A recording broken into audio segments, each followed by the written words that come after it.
général de Gaulle. Pour la première fois, un clone d'animal adulte, une brebis. Et maintenant, écoutez Yuri Gagarin. C'est le premier jour de l'Euro. Europe 1.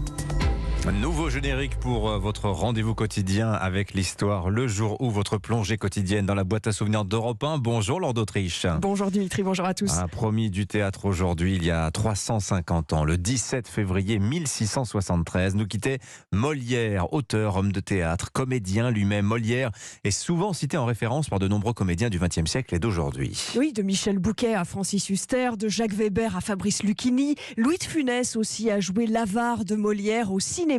Il est au micro d'Yvan Levaille sur Europe 1 le 5 mars 1980. Ça me plaisait de jouer Molière et j'adore mes gendarmes et les ailes ou la cuisse, j'adore ça. Et vous vous tournez vers Molière à 65 ans. Qu'est-ce que ça veut dire? J'ai toujours refusé parce que je ne me sentais pas prêt en maturité pour le jouer. Pourrais-je savoir de vous, maître Jacques, ce que l'on dit de moi?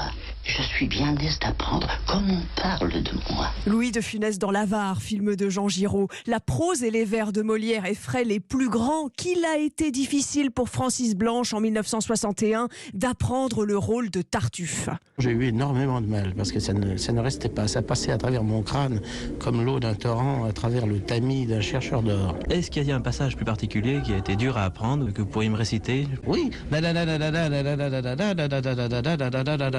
L'humour de Francis Blanche. La force de Molière, Laure, c'est aussi, tient également au message politique, toujours habilement dissimulé derrière les répliques dans chacune de ses pièces.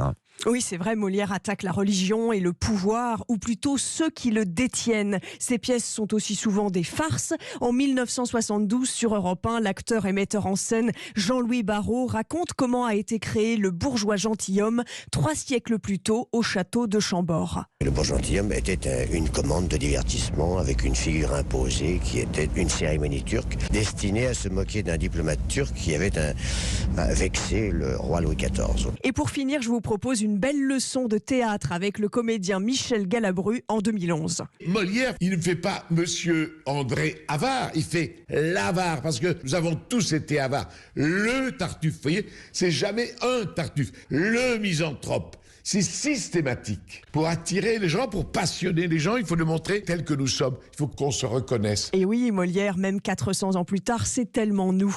Voilà, la Lord d'Autriche. Merci à vous pour ce bas de mémoire grâce aux archives sonores d'Europe 1. Je vous rappelle 8h15.